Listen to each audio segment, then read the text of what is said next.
저도 이 찬송을 많이 불러봤지만 도대체 노엘이란 말이 뭐지? 설교 준비하면서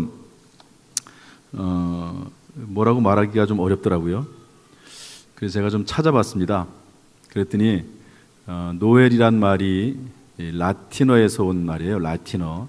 한국말도 아니고 당연히 아니고 영어도 아니고 라틴어에서 온 말인데 그 뜻은 생일, 탄생이란 말입니다. 생일, 탄생. 그런데 이 123장의 제목이 저들밖에 한밤중에 이렇게 되어 있는데 원래 영어 이름은 이렇습니다. 제가 발음이 좀 시원찮지만 읽어드리면 The first Noel, the angel did say. 그러니까 first, 첫 번째 노엘, 천사가 말한 첫 번째 노엘, 이런 말입니다. 그러니까 천사가 말한 예수님의 생일에 관한, 탄생에 관한 첫 번째 말이라는 거죠. 예수님의 생일에 대해서 우리가 하는 말이 뭐가 있을까요? 예수님 축하합니다, 이렇게 말할 수 있죠. 그리고 가장 이제 우리가 흔히 하는 말은 메리 크리스마스, 즐거운 성탄입니다. 예수님의 성탄을 우리 함께 즐거워합시다, 그런 말이잖아요. 그런데 천사들이 제일 먼저 전해준 예수 그리스도의 탄생 소식이란 말이 노엘입니다. 노엘. 그래서 우리 1절 가사에도 보면 목자들에게 천사들이 전해준 이제 소식이라고 돼 있잖아요. 그 말 그대로입니다. 목자들에게 천사들이 전해준 예수 탄생의 첫 번째 소식이라고 하는 의미를 담아 있는 말이 노엘입니다. 생일 축하한다, 라틴어로. 또 그러니까 우리로 말하면 예수님의 성탄을 축하합시다, 또는 영어로 말하면 메리 크리스마스, 똑같은 말이에요. 이것은 라틴어에서 온 말이고 메리 크리스마스는 영어고 우리는 축성탄, 똑같은 말입니다. 그래서 노엘이라는 말이 그냥 우리가 메리 크리스마스 하듯이 그런 의미로 예수님의 성탄을 축하한다. 그러나 단지 천사가 한 첫 번째 성탄 축하의 의미가 있다, 그런 내용입니다. 우리 이런 의미를 가지고 노엘의 의미를 생각하면서 우리 한번 1절만 더 다시 불러보도록 하겠습니다.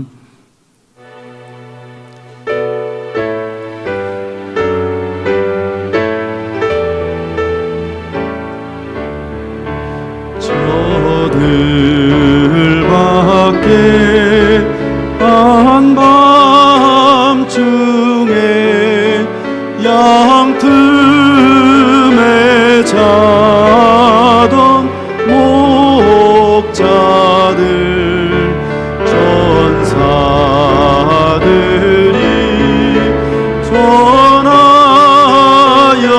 준 준하신 소식 들었네.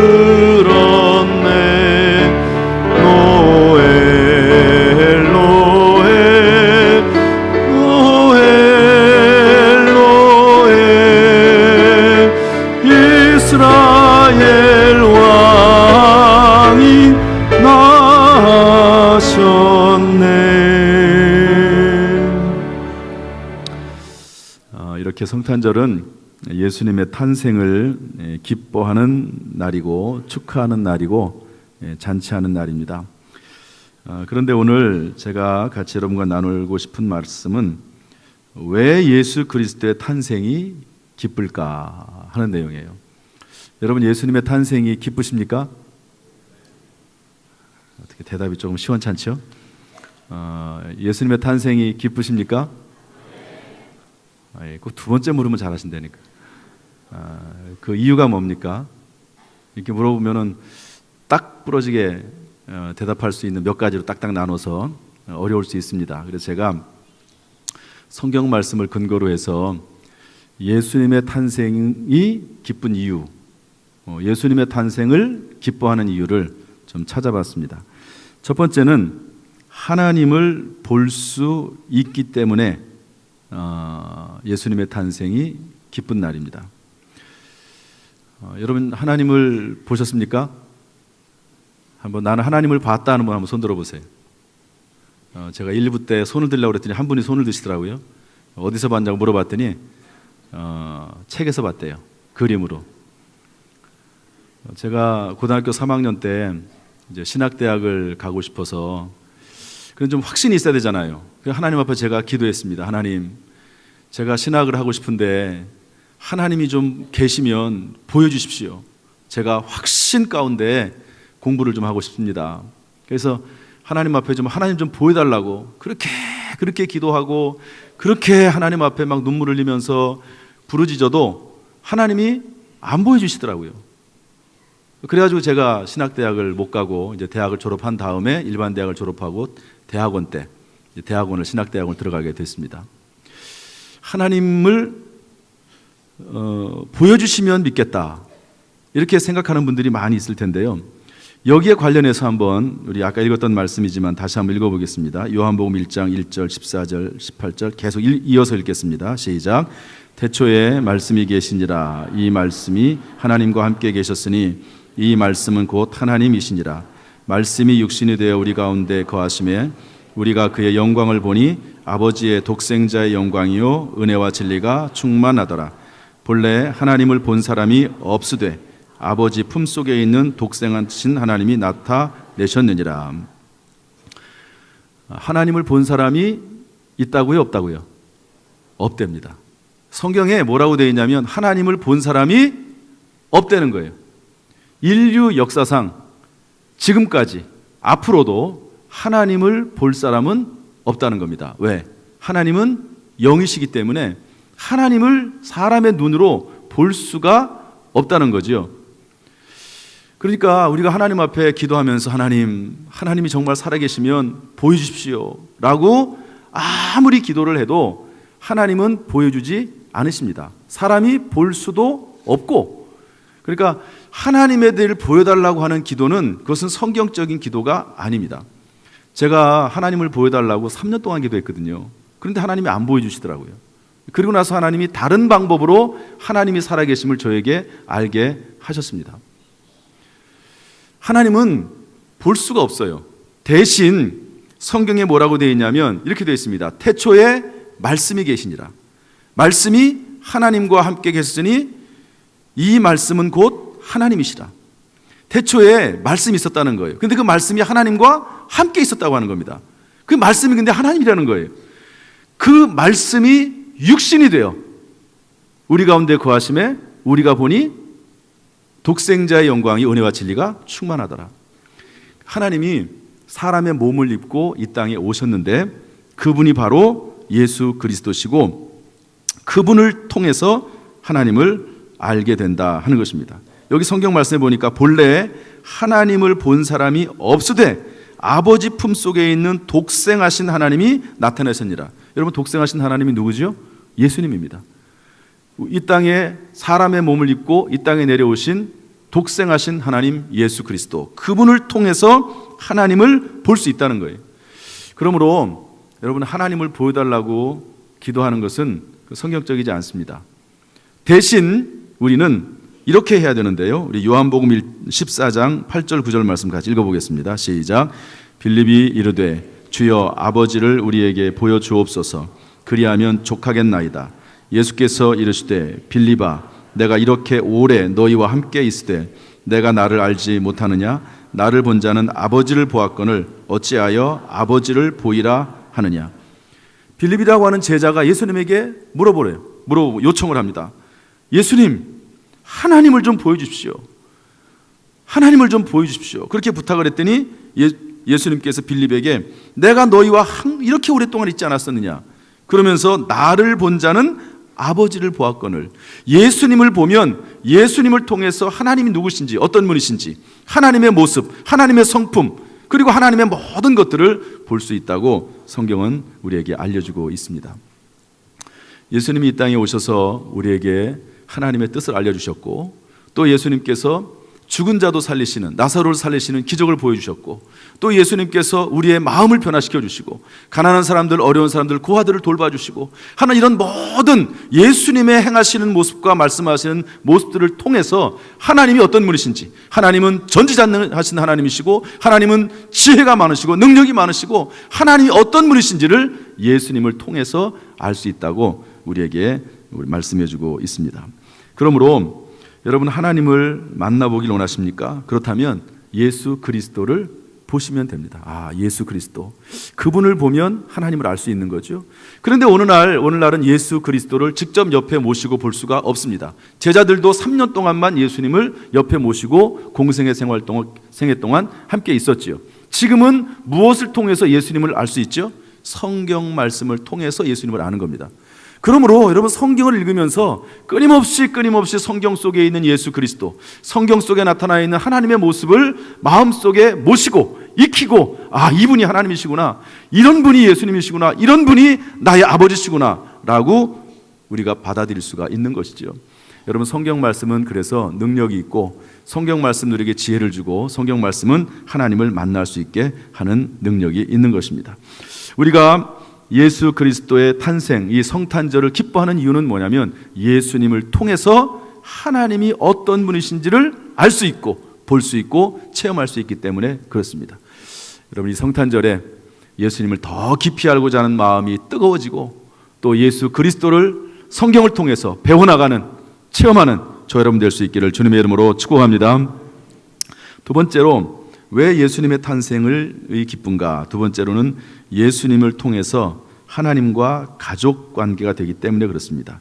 따라서 합시다. 예수님을 통해서 하나님과 가족 관계가 되므로. 할머니, 할아버지들은요, 손자와 손녀들을 참 사랑하시더라고요. 제가 이렇게 보니까 할머니, 할아버지의 특징이 있습니다.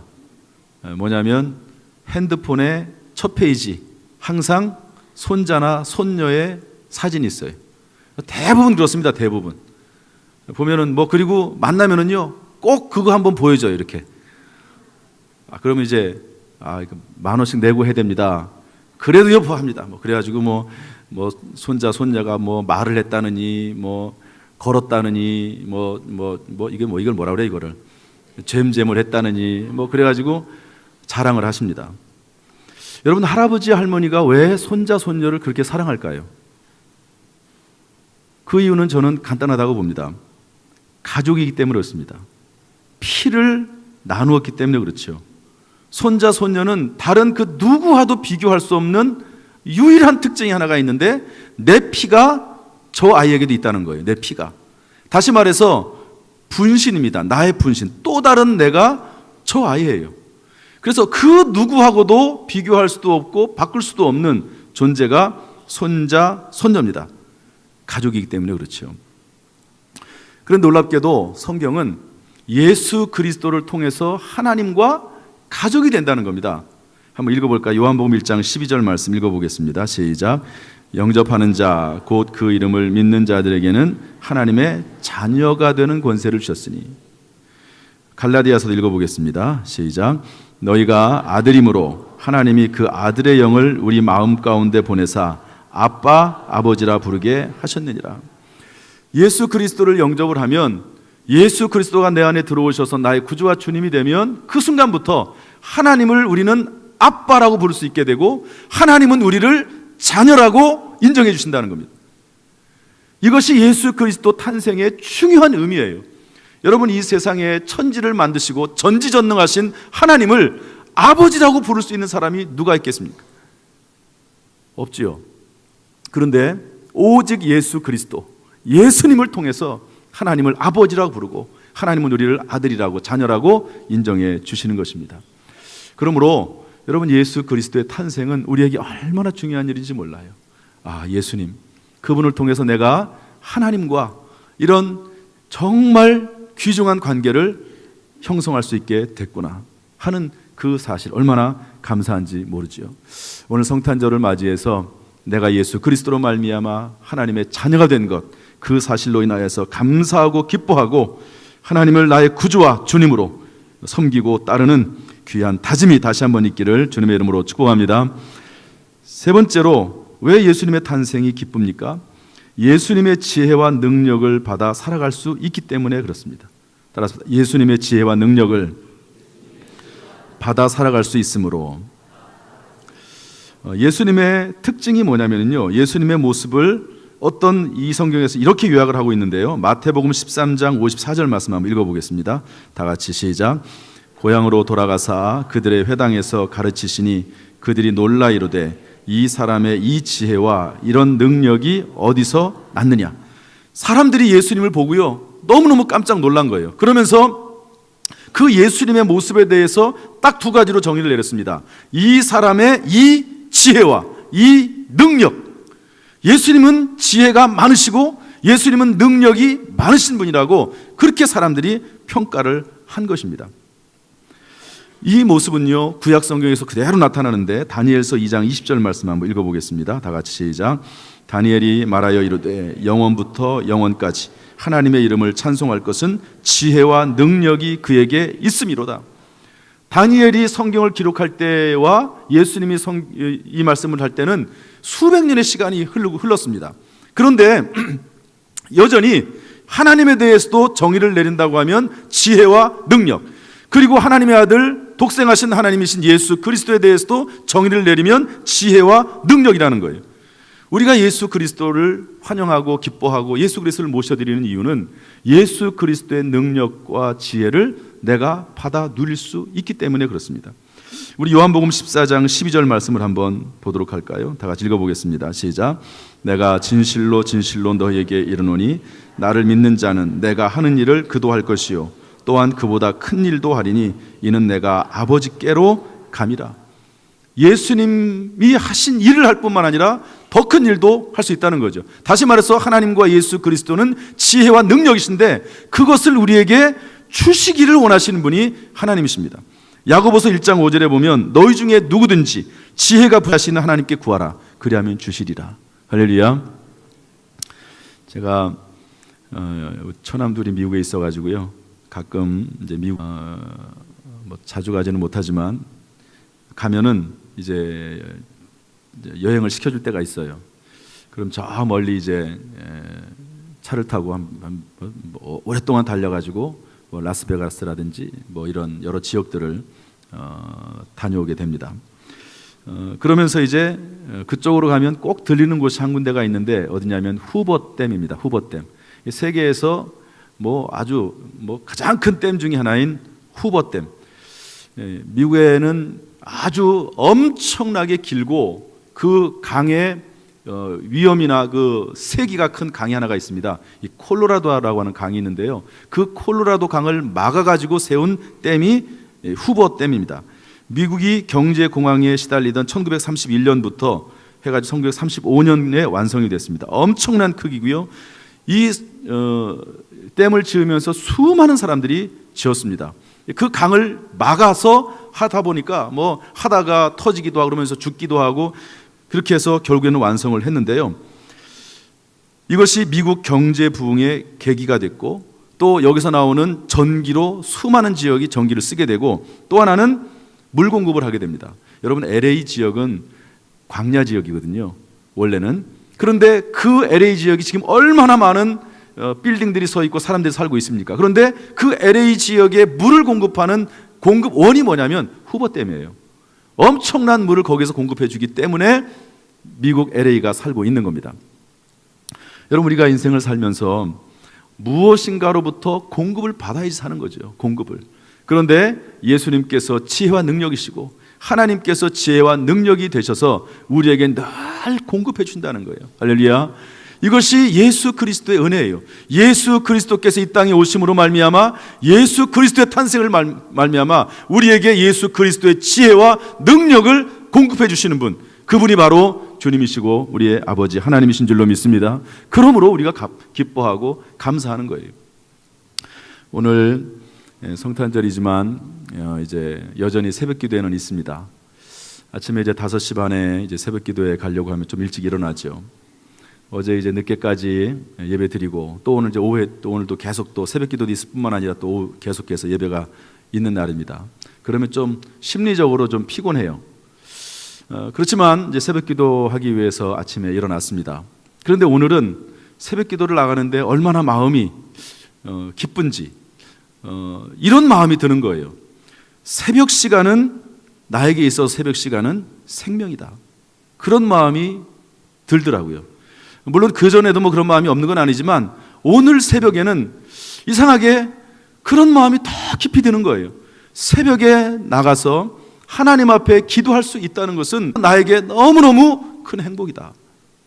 왜냐하면요, 여러분 새벽 시간은 이제 새벽에 5시 반부터 6시까지 예배를 드립니다. 그리고 기본적으로 1시간 동안은 꼭 기도를 합니다.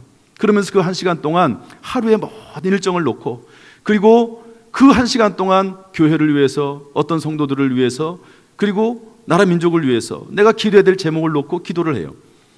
그러면서 하나님 앞에서 질문을 합니다. 하나님, 이런 문제가 있는데 어떻게 했으면 좋겠습니까? 질문을 해요. 그러면 두 가지가 나타납니다.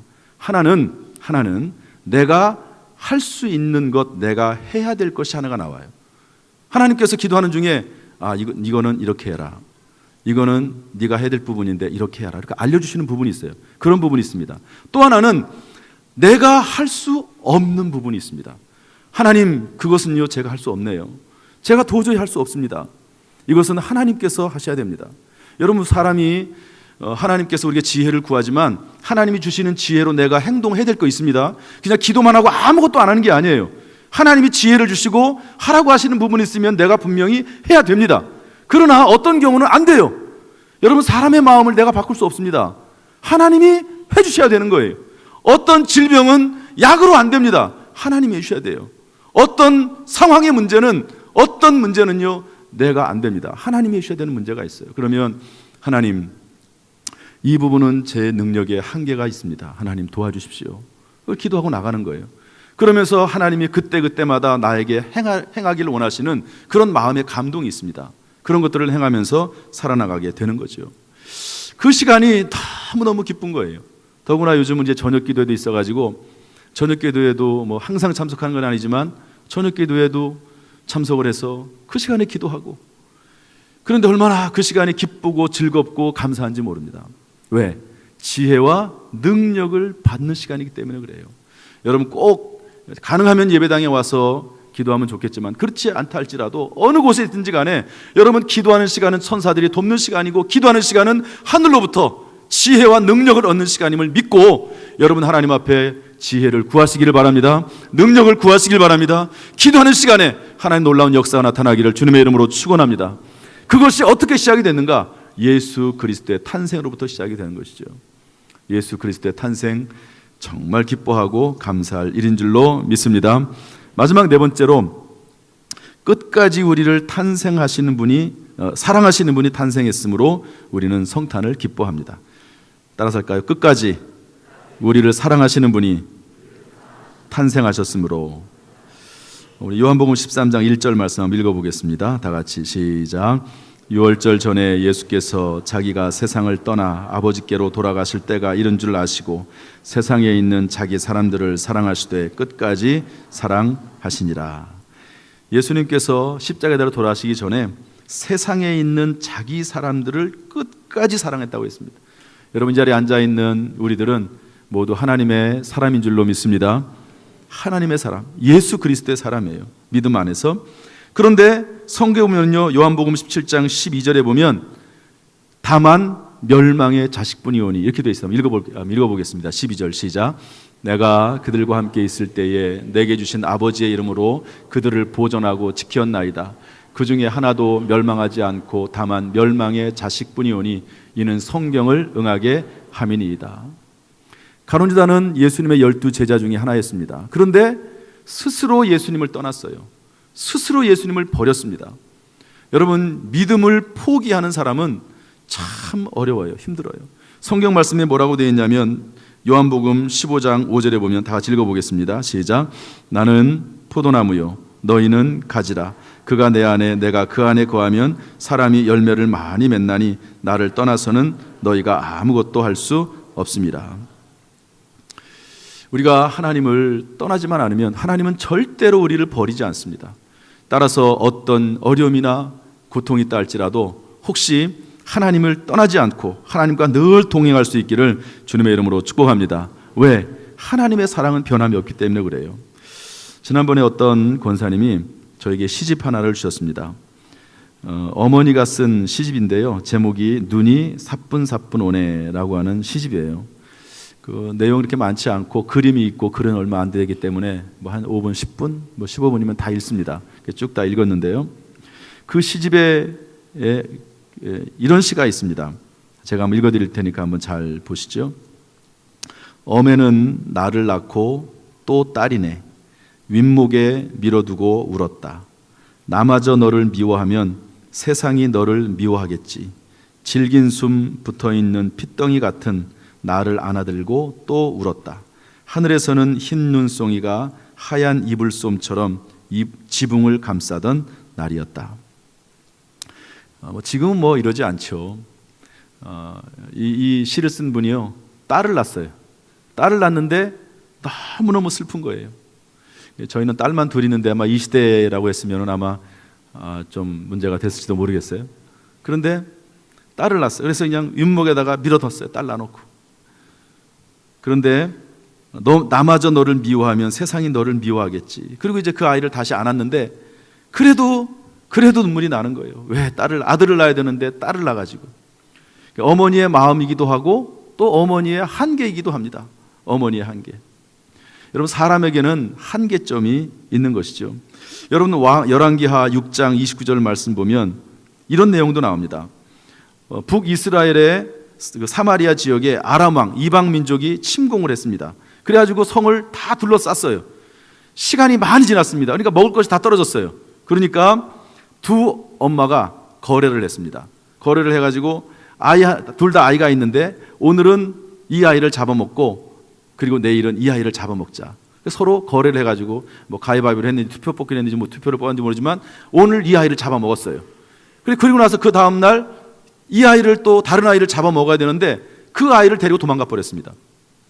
그래가지고 분쟁이 된 그런 이야기가 열왕기하 성경에 나옵니다. 부모라고 해도 그 사랑이 변화가 있기 마련이죠. 아무리 부모라도. 그래서 성경에 뭐라고 되어 있냐면 부모는 나를 버렸어도 하나님 나를 버리지 않으신다 한 그런 말이 나와요, 성경에. 오늘 이 말씀 속에 보면 하나님께서 우리를 얼마나 사랑하시는지, 세상에 있는 자기 사람들을 사랑하시되 끝까지 사랑하시니라. 여러분, 예수 그리스도는 그리스도 예수 안에 있는 하나님의 사람들, 가룟유다처럼 하나님을 버리고 스스로 버리고 떠나가지 않는 한, 배신하고 떠나가지 않는 한 우리를 늘 보살피시고 우리와 함께 하시는 주님이 바로 우리의 주님 예수 그리스도이신 줄로 믿습니다. 예수님의 탄생은 그런 예수님의 탄생이에요. 그러므로 모든 세상 사람들이 나를 버린다 할지라도 끝까지 나를 사랑하시는 분, 끝까지 나를 돌보아 주시는 분, 끝까지 나에게 영원한 하나님 나라를 예비하신 그분 예수 그리스도가 계신다는 사실로 인해서 감사할 수 있기를 바라고, 예수 그리스도 탄생이 바로 우리에게 그런 의미가 있습니다. 오늘 성탄절을 맞이해서 예수님 정말 감사합니다, 이 땅에 오셔서 감사합니다, 그런 고백이 충만하기를, 마음속 깊이 그런 고백이 나타날 수 있기를 주님의 이름으로 축원합니다. 기도하겠습니다. 하나님 아버지, 감사합니다. 이 땅에 예수 그리스도를 보내주시니 감사합니다.